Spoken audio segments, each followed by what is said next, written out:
Hello story lovers, welcome to our channel. పాత ఇంటి రహస్యం.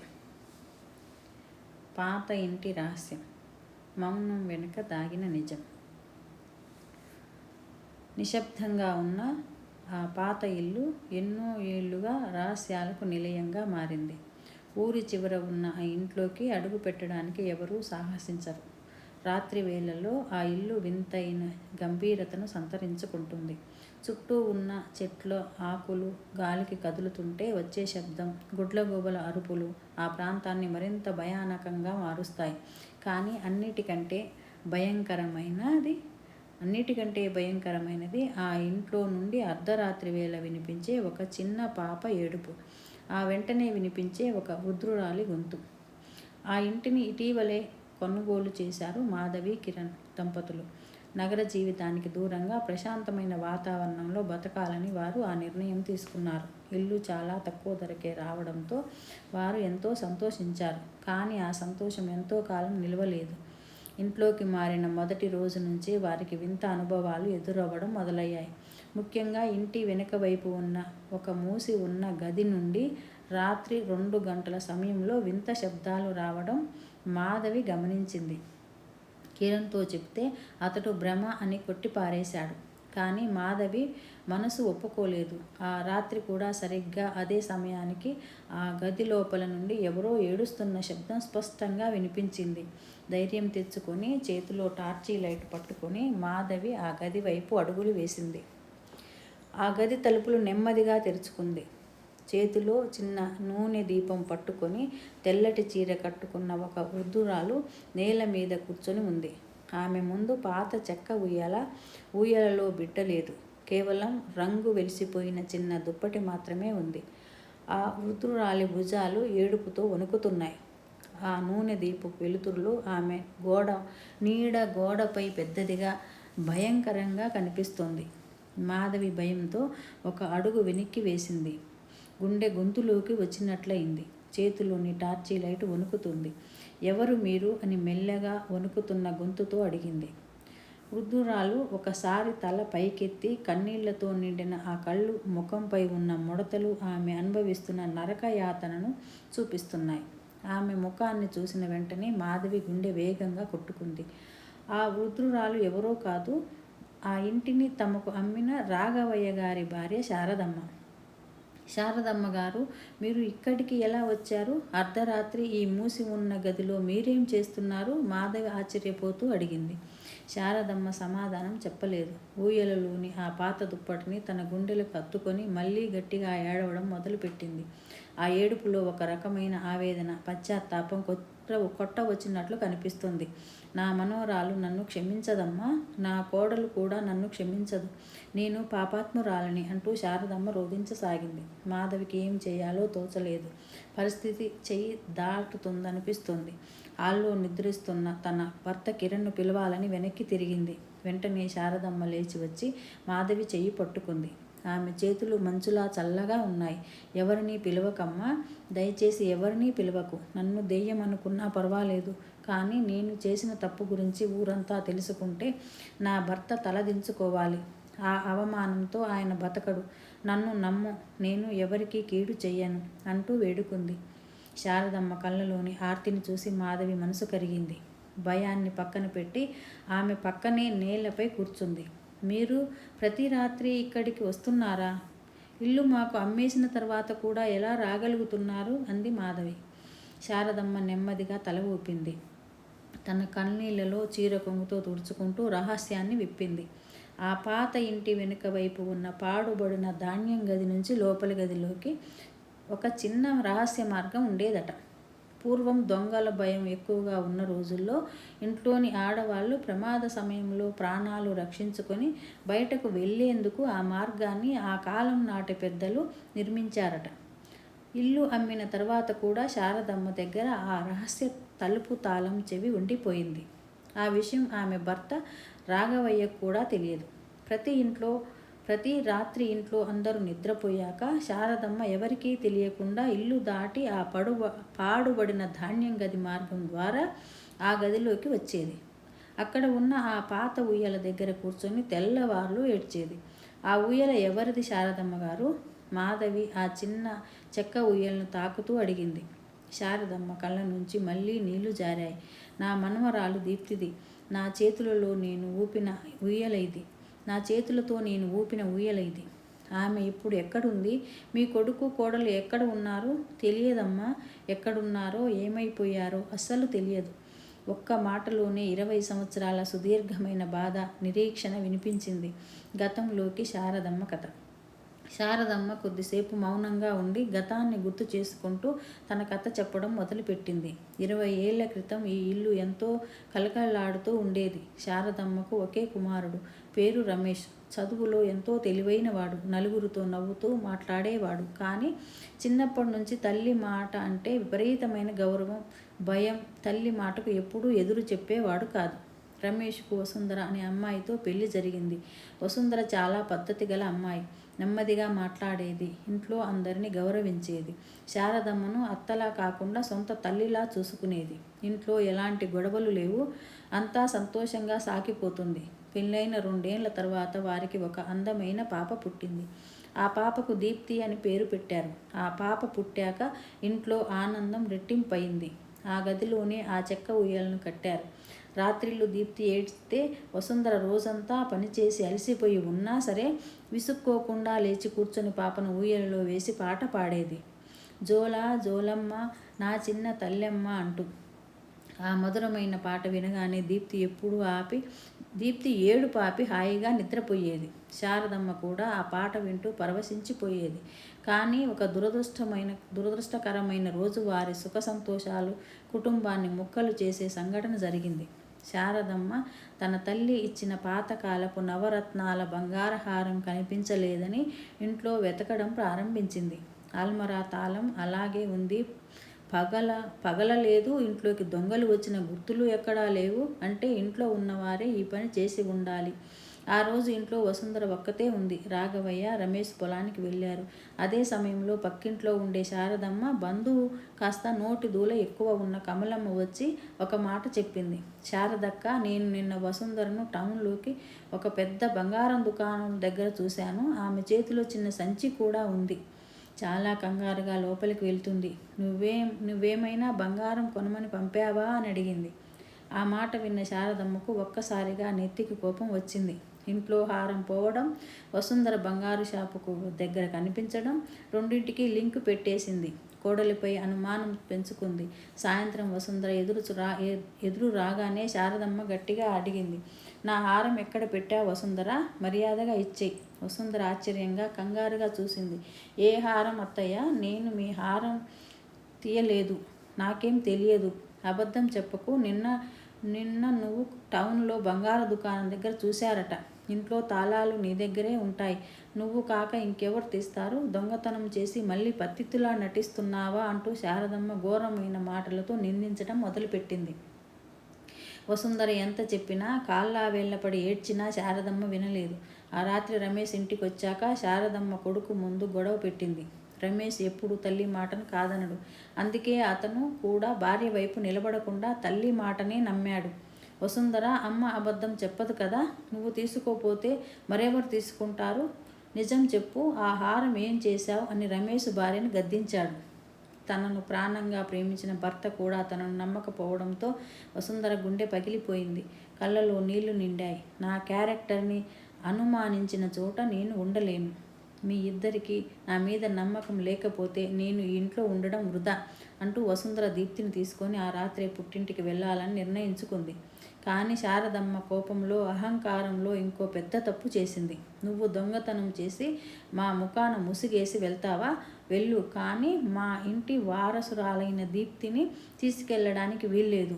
పాప ఇక్కడే ఉంటుంది అంటూ చిన్న దీప్తిని వసుంధర చేతులతో నుంచి బలవంతంగా లాక్కుంది. వసుంధర ఆ రాత్రంతా ఇంటి గుమ్మం దగ్గరే కూర్చొని ఏడ్చింది. నా బిడ్డను నాకు ఇవ్వండి. నేను ఎక్కడికి తీసుకెళ్ళను. నా మీద పడిన నిందె నిజం కాదు అని తెలిసే వరకు ఇదే ఇంట్లో ఒక మూలను పడి ఉంటాను. దయచేసి నా బిడ్డను దూరం చేయకండి అంటూ కాళ్ళు పట్టుకొని వేడుకుంది. కానీ శారదమ్మ మనసు కరగలేదు. రాఘవయ్య కూడా ఆ గొడవ చూస్తూ మౌనంగా ఉండిపోయాడు. కానీ భార్యను ఆపలేదు. తెల్లవారే సమయానికి వసుంధర అవమాన భారంతో కన్నీళ్లతో ఒకతే ఆ ఇల్లు విడిచి వెళ్ళిపోయింది. 3 రోజుల తర్వాత దీప్తి తల్లి కోసం ఏడవడం మొదలుపెట్టింది. అమ్మా అని శారదమ్మ కన్నీరు మున్నీరవుతూ చెప్పింది. ఆ చిన్న ప్రాణానికి ఏం తెలుసు? తల్లి పాలు లేవు. వసుంధర లేకపోవడంతో పాలు తాగేది కాదు. నేను ఎత్తుకున్నా, నా భర్త ఎత్తుకున్నా ఊరుకునేది కాదు. రాత్రంతా ఆ ఊయలలో పడుకొని ఏడుస్తూనే ఉండేది. ఆ ఏడుపు వింటుంటే గుండె పగిలిపోయేది. పాప ఏడుపు వినలేక, తట్టుకోలేక రమేష్ చివరికి భార్యను తీసుకురావడానికి వసుంధర పుట్టింటికి వెళ్ళాడు. కానీ అక్కడికి వెళ్ళాక తెలిసింది వసుంధర పుట్టింటికి అసలు రాలేదు అని. తెలిసిన బంధువులిళ్లలో, స్నేహితులిళ్లలో ఎక్కడా ఆమె లేదు. ఆమె ఎటో వెళ్ళిపోయింది. రమేష్ పిచ్చివాడిలా ఎతకడం ప్రారంభించాడు. ఆ సమయంలోనే కొన్ని వారాల తర్వాత అసలు నిజం బయటపడింది. ఆ బంగారు హారాన్ని దొంగిలించింది వసుంధర కాదు, సొంత కొడుకు రమేషే ఆ పని చేశాడు. అతనికి వ్యాపారంలో పెద్ద ఎత్తున నష్టం వచ్చింది. అప్పుల వాళ్ళు ఇంటి మీదికి వస్తున్నారు. తల్లిని అడిగితే బాధపడుతుందని, భయపడుతుందని భావించి ఆల్మరాలో ఉన్న హారాన్ని రహస్యంగా తీసి తాకట్టు పెట్టాడు. కొన్ని రోజుల్లో వ్యాపారం సర్దుకున్నాక డబ్బు తిరిగి చెల్లించి హారం తెచ్చేసి ఎవరికీ తెలియకుండా అల్మరాలో పెట్టేయాలని అనుకున్నాడు. అందుకే వసుంధర టౌన్లో బంగారం షాపు దగ్గరికి వెళ్ళిన రోజు రమేష్ కూడా అక్కడే ఉన్నాడు. వసుంధర కేవలం తన పాత వెండి పట్టీలు బాగు చేయించడానికి వెళ్ళింది. కానీ తల్లి వసుంధరను అంత ఘోరంగా అవమానిస్తున్నప్పుడు నిజం చెప్తే తల్లి ఎక్కడ తట్టుకోలేదు అన్న భయంతో ధైర్యం లేక రమేష్ మౌనంగా ఉండిపోయాడు. అమ్మ కోపపడుతుంది. 1-2 రోజుల్లో కోపం తగ్గాక వసుంధర సర్దుకుంటుంది. అప్పుడే నిజం చెప్తాం అని మౌనంగా ఉండిపోయాడు రమేష్. కానీ ఆ మౌనం వెనుక జీవితాన్ని నాశనం చేస్తుందని ఊహించలేదు. నిజం తెలిసిన రోజున శారదమ్మ కాళ్ళ కింద నేల జారిపోయినట్లయింది. తన కన్న కొడుకు చేసిన తప్పుకు ఒక అమాయకురాల్ని బలి చేశానని ఆమెకు అర్థమైంది. వెంటనే రాఘవయ్య, శారదమ్మ, రమేష్ కలిసి వసుంధర కోసం ఊరంతా వెతికారు. కానీ అప్పటికే ఆమె ఆ ఊరు విడిచి చాలా దూరం వెళ్ళిపోయింది. భార్యను అన్యాయంగా పోగొట్టుకున్నాననే బాధ రమేష్ను కుంగిపోయేలా చేసింది. కొన్ని నెలల తరువాత అతను తన కూతురు దీప్తిని తీసుకొని ఎలాగైనా వసుంధరను వెతికి పట్టుకుంటాను అని, కాళ్ళు పట్టుకొని క్షమాపణ అడుగుతాను అని నగరానికి వెళ్ళాడు. అక్కడ వాళ్లకు ఏమి జరిగిందో, ఎలాంటి కష్టాలు పడ్డారో ఎవరికీ స్పష్టంగా తెలియలేదు. కొన్ని ఏళ్ల తరువాత శారదమ్మకు రమేష్ నుంచి ఒక ఉత్తరం వచ్చింది. అమ్మా, వసుంధరను కనుక్కున్నాను. ఆమె ఒక చిన్న నూలు మిల్లులో పనిచేస్తూ బతుకుతుంది. కానీ ఆమె మనతో తిరిగి రావడానికి అసలు సిద్ధంగా లేదు. దీప్తి కూడా తల్లి దగ్గరే ఉండాలని కోరుకుంటుంది. కొంతకాలం మమ్మల్ని వెతకవద్దు. నిజం తెలిసిన రోజున నువ్వు చూపించిన బాధ కంటే అబద్ధం తెలిసే వరకు నువ్వు చూపించిన ఆ కోపమే వసుంధరని ఎక్కువగా గాయపరిచింది. ఆమె మనల్ని క్షమించలేదు అమ్మా. అదే రమేష్ రాసిన చివరి ఉత్తరం. ఆ తర్వాత అతని నుంచి ఎలాంటి సమాచారమూ రాలేదు. ఫోన్ నెంబర్లు లేవు, చిరునామా లేదు. 20 సంవత్సరాలుగా వాళ్ళ కోసం ప్రతిరోజు వెతుకుతూనే ఉన్నామమ్మా అని శారదమ్మ వెక్కి ఏడ్చింది. పోలీసులకు ఫిర్యాదు చేశాం. తెలిసిన వారిని అడిగాం. పత్రికల్లో ప్రకటనలు ఇచ్చాం. కానీ ఎక్కడా వారి జాడ దొరకలేదు. నా కొడుకు, కోడలు, మనవరాలు ఏమైపోయారో తెలియదు. మాధవి కొద్దిసేపు నిశ్శబ్దంగా ఉండి ఆలోచించింది. మరి అంతటి జ్ఞాపకాలు ఉన్న ఈ ఇంటిని ఎందుకు అమ్మేశారు అని అడిగింది. శారదమ్మ ఆ ఖాళీ ఉయ్యాలను చూస్తూ చెప్పింది. నా భర్త ఈ ఇంట్లో ఉండలేకపోయాడు. రాత్రి నిశ్శబ్దంగా ఉంటే చాలు ఆ చిన్న దీప్తి తల్లి కోసం ఏడ్చిన ఏడుపు ఆయనకు చెవుల్లో వినిపిస్తూనే ఉండేది. ఆ పశ్చాత్తాపం తట్టుకోలేక పిచ్చివాడైపోయాడు. చివరకు ఇల్లు అమ్మేసి వేరే చోటికి వెళ్ళిపోదామన్నాడు. కానీ మీరు మాత్రం ప్రతి రాత్రి ఇక్కడికి వస్తున్నారు. అవును, ఈ ఉయ్యాల దగ్గర కూర్చుంటే నా మనవరాలు ఇంకా ఇక్కడే ఏడుస్తున్నట్లు, నాతో మాట్లాడుతున్నట్లు అనిపిస్తుంది. నేను చేసిన తప్పును సమాజానికి భయపడి ఎవరికీ చెప్పలేకపోయాను. నా గుండెల్లో దాచుకున్న పాపాన్ని ఇక్కడికి వచ్చి ఏడుస్తూ కడిగేసుకోవాలని చూస్తున్నాను. మార్పు దిశగా అడుగు. మాధవి శారదమ్మ చేతులను గట్టిగా పట్టుకుంది. శారదమ్మ గారు, మీరు చేసినది ముమ్మాటికి తప్పే. ఒక అమాయకురాలను నిందించారు. కానీ అలా రహస్యంగా వచ్చి ఏడవడం వల్ల ఆ తప్పు ఏమాత్రం సరిదిద్దబడదు. మీ ఆత్మఘోష తీరదు. శారదమ్మ దీనంగా తల వంచుకుంది. ఇంతకాలం తర్వాత నేనేం చేయగలనమ్మా? అంతా చేతులు దాటిపోయింది. నిజం చెప్పాలి మాధవి ఖచ్చితంగా అంది. ఎవరికి? ముందుగా నీ భర్తకు, తర్వాత ఈ సమాజానికి, అందరికీ. ఒక కుటుంబాన్ని విడదీసింది కేవలం ఆ రోజు జరిగిన దొంగతనం కాదు శారదమ్మ గారు.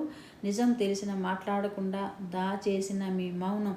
ఇప్పుడు కూడా మీరు ఈ నిజాన్ని దాచి మౌనంగానే ఏడుస్తున్నారంటే అదే తప్పును మళ్ళీ మళ్ళీ చేస్తున్నట్లే. శారదమ్మ భయంగా చూసింది.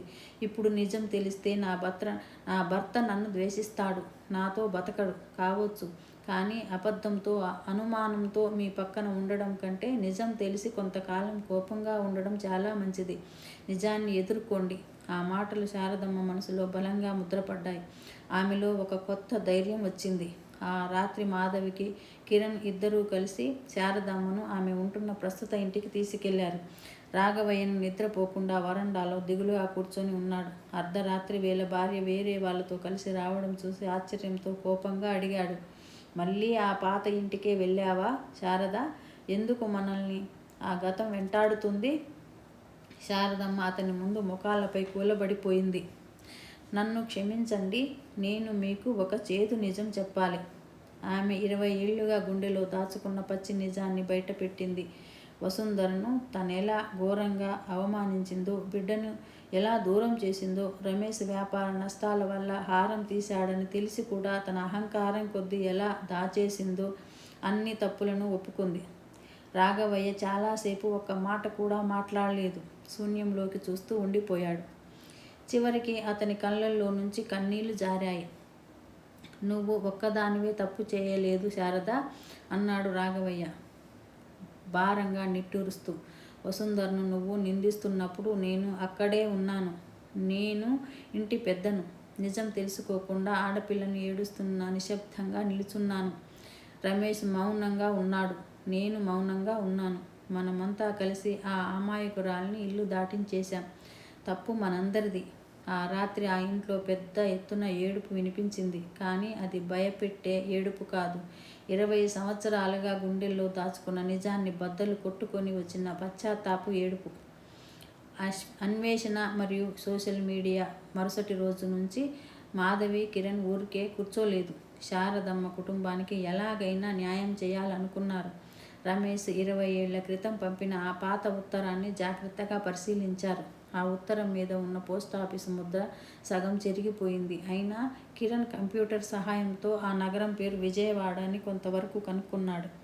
ఆ నగరంలో రమేష్ ఎక్కడైనా పనిచేసే ఉండవచ్చని భావించి అక్కడ ఉన్న పాత నూలు మిల్లుల సంఘాలను సంప్రదించారు. పాత చిరునామాలు వెతికారు. వారి దగ్గర ఉన్న రమేష్, వసుంధరల పాత ఫోటోలను ఫోన్లలో పంపిస్తూ పలువురిని అడిగారు. అదే సమయంలో మాధవి శారదమ్మకు ఒక సలహా ఇచ్చింది. శారదమ్మ ఈసారి తన తప్పును దాచకుండా కెమెరా ముందుకు వచ్చి చెప్పింది. నా కోడల్ని అన్యాయంగా అనుమానించాను. నా కొడుకు చేసిన తప్పుకు ఆమెను బలి చేశాను. 20 ఏళ్లుగా ఆ పాపంతో ఏడుస్తున్నాను. నా కోడలు వసుంధర, మనవరాలు దీప్తి కోసం వెతుకుతున్నాను అంటూ సామాజిక మాధ్యమంలో ఒక వీడియో పెట్టింది. ఆ వీడియోలో ఆమె సింపతి కోసం ఏడవలేదు, ఎవరిని నిందించలేదు. వసుంధర, నువ్వు ఎక్కడ ఉన్నా సంతోషంగా ఉండాలి. నన్ను క్షమించాల్సిన బాధ్యత నీకు లేదు. ఎందుకంటే నేను చేసిన తప్పు అంత పెద్దది. కానీ నేను చేసిన తప్పులను లోకమంతటి ముందు ఒప్పుకోవాల్సిన బాధ్యత మాత్రం నాది అని చేతులు జోడించి చెప్పింది. ఆ వీడియో నెట్లో విపరీతంగా వైరల్ అయింది. లక్షల మంది దాన్ని చూశారు. కొందరు శారదమ్మను దారుణంగా తిట్టారు. ఇంతకాలం ఒక అమ్మాయి జీవితాన్ని నాశనం చేసి ఇప్పుడు ముసలితనంలో క్షమాపణ చెప్పితే ఏం ప్రయోజనం? నీలాంటి అత్తలు మారరు అని కామెంట్లు పెట్టారు. మరికొందరు ఆమె వయసును చూసి తప్పు తెలుసుకున్న ధైర్యాన్ని మెచ్చుకున్నారు. కానీ శారదమ్మకు ఆ విమర్శలతో పనిలేదు. ఆమె ఒక్క మాట మాత్రమే చెప్పేది. నన్ను సమాజం ముందు మంచిదానిలా నిరూపించుకోవడానికి నేను ఈ నిజం చెప్పడం లేదు. నేను తప్పు చేసిన మనిషినని ఒప్పుకోవడానికి మాత్రమే చెప్తున్నాను. వీడియో పెట్టిన 15 రోజుల తర్వాత ఒకరోజు మధ్యాహ్నం మాధవికి ఫోను ఒక తెలియని నెంబర్ నుంచి కాల్ వచ్చింది. హలో, మీరు శారదమ్మ గారి కుటుంబానికి సహాయం చేస్తున్న మాధవి గారేనా అని ఒక యువతి గొంతు అడిగింది. ఆమె గొంతులో వణుకు ఉంది. అవును నేనే. ఎవరు మాట్లాడుతున్నారు? ఫోన్ అవతల కొద్దిసేపు నిశ్శబ్దంగా ఆవరించింది. ఆ తర్వాత ఆ యువతి మెల్లగా చెప్పింది, నా పేరు దీప్తి, రమేష్ వసుంధరల కూతురుని అని. మాధవి చేతిలోని ఫోన్ ఒక్కసారిగా జారిపోయినంత పని అయింది. ఆనందంతో ఆశ్చర్యంతో ఆమె ఒళ్ళు గగురు పొడిచింది. మీరు నిజంగా శారదమ్మ గారి మనవరాలు దీప్తియేనా? అవును, యూట్యూబ్లోను నాయనమ్మ పెట్టిన వీడియో చూశారు. దీప్తి, మీ అమ్మా నాన్నలు ఎలా ఉన్నారు? ఎక్కడున్నారు? మాధవి ఆతృతగా అడిగింది. మళ్ళీ అవతల చిన్న నిశ్శబ్దం. నాన్న 10 సంవత్సరాల క్రితమే తీవ్ర ఆరోగ్యంతో చనిపోయారు. చివరి వరకు అమ్మను చూసుకుంటూనే ఉన్నారు. ఇప్పుడు అమ్మ నా దగ్గర, నా ఇంట్లోనే ఉంది. రమేష్ లేరనే వార్త మాధవిని బాధించిన వసుంధర బతికుందనే విషయం ఊరటనిచ్చింది. దీప్తి, శారదమ్మ గారు గడిచిన ప్రతిక్షణం నరకం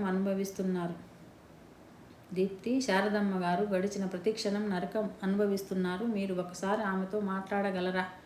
దీప్తి వెంటనే సమాధానం చెప్పలేదు. నేను నేరుగా మాట్లాడలేను. మా అమ్మను అడగాలి. ఎందుకంటే గాయపడింది మా అమ్మ మనసు. 2 రోజుల తర్వాత దీప్తి నుంచి మాధవికి మళ్ళీ ఓ ఫోన్ వచ్చింది. మేము ఆ పాత ఇంటికి వస్తున్నాం, కానీ మాదొక షరతు. చెప్పండి దీప్తి, మీ షరతులు ఏమైనా మేము ఒప్పుకుంటాం. మా అమ్మను ఎవరూ ఏ ప్రశ్నలు అడగకూడదు. ఇన్ని సంవత్సరాలు ఎందుకు తిరిగి రాలేదని నిలదీయకూడదు. అన్నిటికంటే ముఖ్యంగా చూడగానే వెంటనే క్షమించమని ఆమెపై ఎలాంటి ఒత్తిడి చేయకూడదు. కాలమే నిర్ణయిస్తుంది. ఖచ్చితంగా ఎవరూ అలా చేయరు. మీరు ధైర్యంగా రండి అని మాధవి హామీ ఇచ్చింది. ఆదివారం ఉదయం వాతావరణంలో ఎంతో ప్రశాంతంగా ఉంది. ఆ పాత ఇంటి ముందు ఒక తెల్లటి కారు వచ్చి ఆగింది. కారులో నుంచి ముందుగా దీప్తి దిగింది. 20 ఏళ్ల యువతి. ఆమె చేతిలో ఒక చిన్న సంచి ఉంది. ఆమె కళ్ళలో ధైర్యం, ముఖంలో ఆధునికతతో కూడిన ప్రశాంతత ఉన్నాయి. ఆ తర్వాత కారు వెనుక సీట్లో నుంచి వసుంధర దిగింది. ఆమె జుట్టు చాలా వరకు నరిసిపోయింది. ముఖంలో జీవితం తెచ్చిన ఎన్నో అలుపులు, కష్టాలు గుర్తులు కనిపిస్తున్నాయి. కానీ ఆమె కట్టుకున్న కాటన్ చీరలో, ఆమె నడకలో ఒక రకమైన ఆత్మగౌరవం, గాంభీర్యం ఉలిక్కి పడేలా చేశాయి. శారదమ్మ, రాఘవయ్య ఇద్దరూ ఆ ఇంటి వరండాలో వణుకుతున్న గుండెలతో నిలబడి ఉన్నారు. వసుంధరను చూసిన క్షణంలో శారదమ్మకు పరుగెత్తికెళ్ళి ఆమె కాళ్ళపై పడిపోవాలనిపించింది. కానీ వెంటనే ఆగిపోయింది. దీప్తి చెప్పిన షరతు గుర్తుకొచ్చి తనను తాను నియంత్రించుకుంది. శారదమ్మ కన్నీళ్లతో 2 చేతులు జోడించింది. వసుంధర.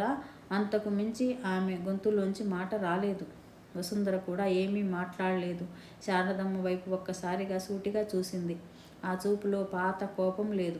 అలాగని అమితమైన ప్రేమ లేదు. కేవలం ఒక శూన్యం ఉంది. ఆమె నెమ్మదిగా ఆ పాత ఇంట్లోకి నడిచింది. ఎవరూ ఆమెను ఆపలేదు. వసుంధర అడుగులు నేరుగా ఆ వెనుక వైపు ఉన్న ఉయ్యాల గది వైపు పడ్డాయి. 20 ఏళ్ల క్రితం తను కట్టిన ఆ పాత చెక్క ఉయ్యాల ఇంకా అలాగే ఉంది. మాధవి దాన్ని శుభ్రం చేసి ఉంచింది. వసుంధర ఆ ఊయల దగ్గర నిలబడింది. తన చేతి వేళ్లతో మెల్లగా ఆ చెక్కను తాకింది. గతావలోకంలోకి వెళ్ళిపోయినట్లు ఆమె కండ్లు మూసుకుంది. ఈ ఊయలలో దీప్తి, నువ్వు వెళ్ళిపోయాక తల్లి కోసం చాలా ఏడ్చేది వసుంధర. శారదమ్మ వెనుక నుంచి వణుకుతున్న గొంతుతో చెప్పింది. వసుంధర కళ్ళ నుండి నీళ్లు తిరిగాయి. కానీ ఆమె గొంతు స్థిరంగా ఉంది. ఆమె ఏడుపు మాకు కూడా వినిపించేది అత్తయ్య.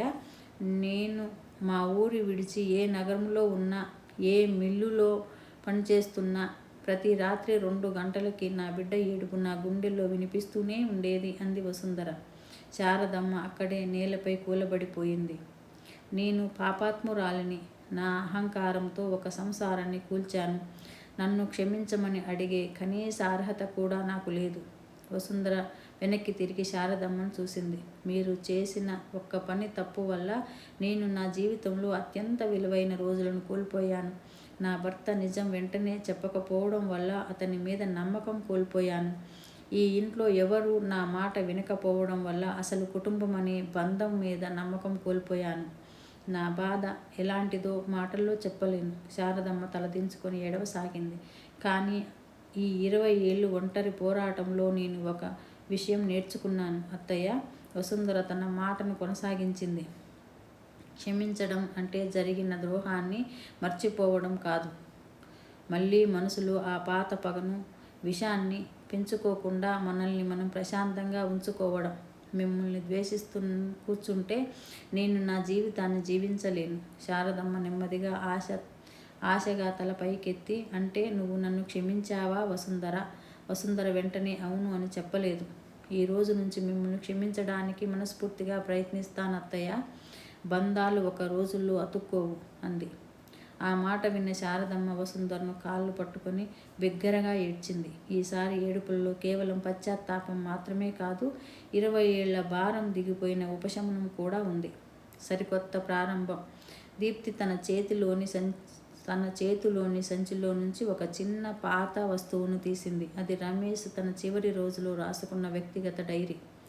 నాన్న చనిపోయే ముందు నాతో ఒక మాట చెప్పారు దీప్తి అంది.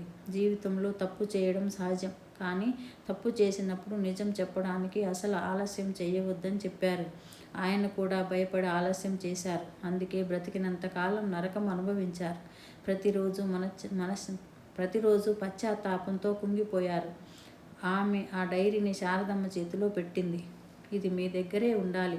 నాన్న ఆత్మకు ఇప్పుడు శాంతి లభిస్తుంది. అప్పటి వరకు దూరంగా నిలబడిన రాఘవయ్య మెల్లగా దీప్తి దగ్గరికి వచ్చాడు. అతని చేతులు వణుకుతున్నాయి. నన్ను తాతయ్య అని పిలవమని అడిగే హక్కు నాకు ఉందో లేదో తెలియదు తల్లి. ఆ రోజు నేను కూడా మౌనంగా ఉండి తప్పు చేశాను అన్నాడు. దీప్తి కాసేపు ఆ వృద్ధుడి కళ్ళలోకి చూసింది. ఆ కళ్ళలో ఉన్న తపనను అర్థం చేసుకుంది. తర్వాత మెల్లగా చిరునవ్వుతూ అంది, బంధాలు కేవలం పేర్లు పెట్టడంతోనూ రక్తం పంచకు పుట్టడంతోనూ రావు తాతయ్య గారు. అవి మనం ఒకరి పట్ల ఒకరం చూపించే ప్రవర్తనతో వస్తాయి. గతాన్ని వదిలేద్దాం. మనం మళ్ళీ కొత్తగా పరిచయం చేసుకుందాం. రాఘవయ్య కళ్ళలో ఆనంద బాష్పాలు రాలాయి. చిరునవ్వుతో తల ఊపాడు. ఆ రోజు ఆ ఇంట్లో ఎవరూ బలవంతంగా ఆలింగనం చేసుకోలేదు. ఎవరూ ఒక్క రోజులోనే 20 ఏళ్ల పాత గాయాలు మానిపోయాయని అబద్ధపు నాటకాలు ఆడలేదు.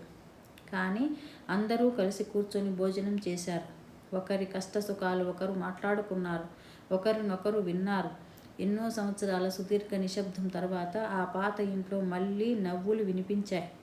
అదే సమయంలో దీప్తి వెంట వచ్చిన ఆమె చిన్న కూతురు శారదమ్మ మునిమనవరాలు పరిగెత్తుకుంటూ ఆ ఊయల దగ్గరికి వెళ్ళింది.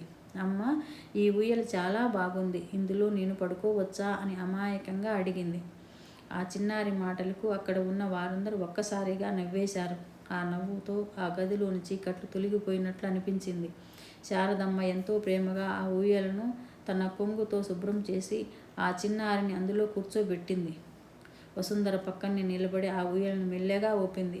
కొద్దిసేపటి తర్వాత శారదమ్మ కూడా వసుంధర పక్కనే నిలబడి ఆమెతో కలిసి ఊయలను ఊపడం ప్రారంభించింది. ఇద్దరు తల్లులు కలిసి ఒక కొత్త తరాన్ని ఊపుతున్నారు. ఆ రాత్రి మాధవి, కిరణ్ కూడా ఆ పాత ఇంట్లోనే నిద్రపోయారు. ఆ రాత్రి 2 గంటలయ్యింది. అర్ధరాత్రి 2 గంటలయ్యింది. బయట చల్లటి గాలి వీస్తుంది. కిటికీలు మెల్లగా కదిలాయి. పాత తలుపులు కొంచెం శబ్దం చేశాయి. కానీ ఈసారి ఆ ఇంట్లో ఎలాంటి ఏడుపు శబ్దమూ వినిపించలేదు. ఆ ఇల్లు ఎంతో ప్రశాంతంగా, నిశ్శబ్దంగా ఉంది. ఎందుకంటే ఇన్నాళ్ళు ఆ ఇంటిని వెంటాడింది ఏ దెయ్యమో భూతమో కాదు, నిజం చెప్పడానికి భయపడిన ఒక కొడుకు యొక్క మౌనం, నిజం తెలుసుకోకుండా తీర్పు చెప్పిన ఒక తల్లి యొక్క కోపం, అన్యాయం జరుగుతున్నా మాట్లాడకుండా నిలబడిన ఒక కుటుంబం యొక్క నిశ్శబ్దం. ఆ శారదమ్మ పశ్చాత్తాపంతో నిజాన్ని ఒప్పుకున్న రోజు ఆ ఇల్లు పవిత్రమైంది. ఆ రాత్రి నుంచి ఆ పాత ఇంట్లో ఏడుపుకు బదులుగా ఒక మధురమైన జోలపాట గాలిలో తేలినట్లు అనిపిస్తుంది. జోలమ్మ జోల, నా చిన్న తల్లెమ్మ. ఆ ఇల్లు ఇప్పుడు కేవలం ఒక పాత ఇల్లు కాదు, అపార్థాలను వీడి నిజాన్ని గెలిపించిన ఒక అందమైన కుటుంబాల కలయిక. అనుమానం ప్రమాదకరం. ఎవరి మీదైనా అనుమానం వచ్చినప్పుడు ఆవేశంతో వెంటనే తీర్పు చెప్పకండి. నిజాలు పూర్తిగా తెలుసుకునే వరకు మీ మాటలను అదుపులో పెట్టుకోండి. కోపం సర్వనాశనం చేస్తుంది. కోపంలో నోరు జారే ఒక మాట ఒక మనిషి మనసునే కాదు, మొత్తం కుటుంబాన్ని జీవితాంతం దూరం చేయగలదు. నిజం చెప్పడం ధైర్యం. తప్పు చేసినప్పుడు అహంకారాన్ని పక్కన పెట్టి క్షమాపణ అడగడం బలహీనత కాదు, ఆలస్యమైనా సరే చేసిన నిజాన్ని ఒప్పుకోవడమే మనిషిగా మార్పు వైపు చేసే మొదటి అడుగు. మౌనం కంటే సత్యం ఎప్పుడూ మిమ్మల్ని రక్షిస్తుంది. ఈ కథ మీకు నచ్చినట్లయితే సబ్స్క్రైబ్ చేయండి, లైక్ చేయండి, షేర్ చేయండి. శుభం.